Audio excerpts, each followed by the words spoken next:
Қызылорда облысы Шиелі ауданында мына орталық базарға сүт өткізетін кісілерге айтатыным, сүт қатық өткізетін кісілерге айтатыным, мына ашыған сүтті неге әкелесіздер? Мына қып-қызыл ақшаға алады халық. Сүт ішейік, былай рахаттанып, былай адал ақшамызға жаңағы рахаттанып бір ішейік деп, шаймен ішейік сүтті деп. Мынау не масқара мынау? Іріп кеткен сүт, ашып кеткен сүт, мынау саудагерлерге, Шиелі ауданының саудагерлеріне тастап кеткенсіздер. Мынау не масқара, не сұмдық мынау? Неге ашымаған дұрыс сүттеріңізді әкеп бермейсіздер?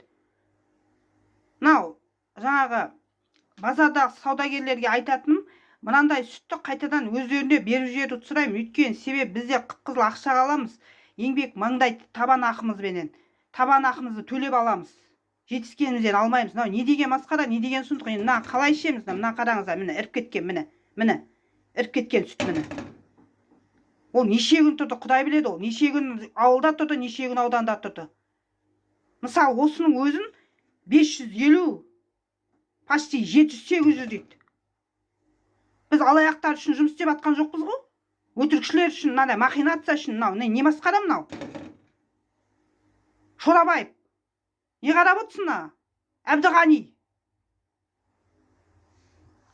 Осы мәселені тұтынушылар одағының назарына ұсынамын. Мынандай сүтті сатып, міне спекулянттар, міне халықты шаршатып отыр. Заң аясында шара көруді сұраймын.